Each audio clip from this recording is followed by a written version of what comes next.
Today, visual arts, I think, are more important than ever, because without, visuals, we don't have designs for anything. If we don't have designs for anything, we really can't build anything, cars or buildings or stuff like that, because you need blueprints, you need designs for things like that, so, and visual arts are basically everywhere, on billboards, on, advertisements and magazines, and my industry, which is creative writing, it's mostly a word-based field, but I feel that visual arts are still important because, you need book covers, and if you're doing comic books, that's entirely all visual. I mean, there's still writing and words there, but it's mainly just pictures, so even in a industry where it's mostly consisting of words, you still need that visual art.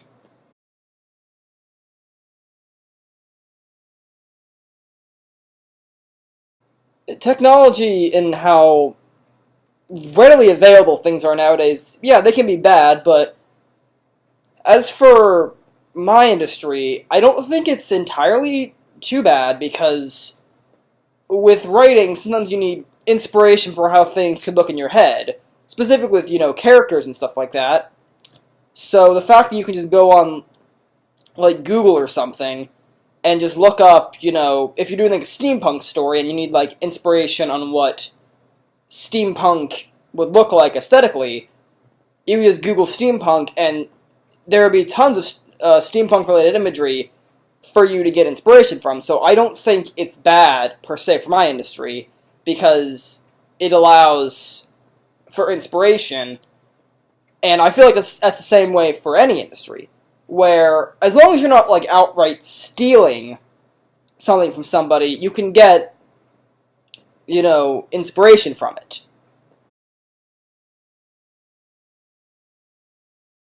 There aren't really a lot of images repeated throughout the writing industry. Like I said, it's a mostly word-based industry.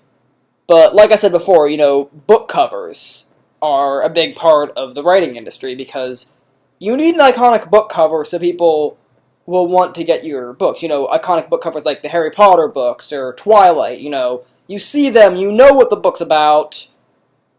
So book covers are a big part of the writing industry, and also, like I said, comic books, where they're all pictures, so that's repeated a lot. I'd say one of my favorite visual artists is probably MC Escher, and I just really like his, weird artwork, like the stairs that seem to go, like, nowhere but everywhere, like, you know what I mean. And I've just always been a fan of his just sort of mind-boggling artwork because it's always fun to look at and just have your mind warped in like 50 different ways just looking at it. And also, I'm fond of the art of Jim Lee. Jim Lee is a comic book artist who has worked on series like Batman and Justice League, and just his artwork just always just seems very good to me, very well, that it's always what I think of when I think of good comic book art.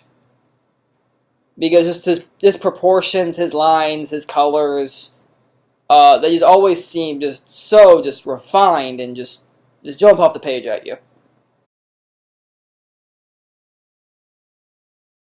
I feel that it's influenced my creative process a little bit, but not much, because before this, I was an artist. I painted, I drew. I still do, just not as much as I do writing.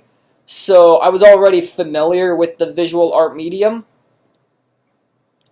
But it's always good to refine yourself with knowledge like this about famous artists and all these artistic terms and paintings. And so I feel like even though if my creative process hasn't been affected by it, I still think I'm still being enriched and I'm learning a lot.